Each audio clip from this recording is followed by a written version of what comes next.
Pagbalik ko dito sa kulungan, nakita ko yun, oh, sa loob. Ang itlog na yung wild labuyo ko. May itlogan naman na nakaprepare doon sa taas, dalawa. Pero pinili pa rin niya dito sa may buhangin na mangitlog. So gagawan ko na lang siguro ito ng paraan bukas. Kung ano yung naaangkop na pwedeng mangitlog siya dyan. Mga plastic kasi yung kahon na plastic kasi yung inilagay ko sa kanya dyan sa taas. Ayaw niya siguro ng ganun.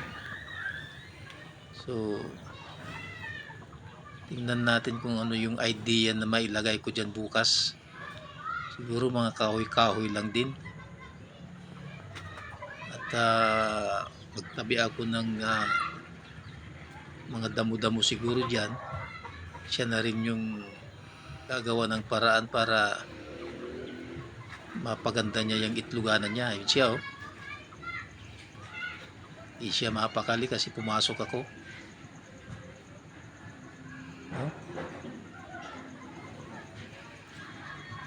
Sana bukas pag magawan ko ng paraan mangitlog siya uli dyan. Gaan ko na lang siya bukas.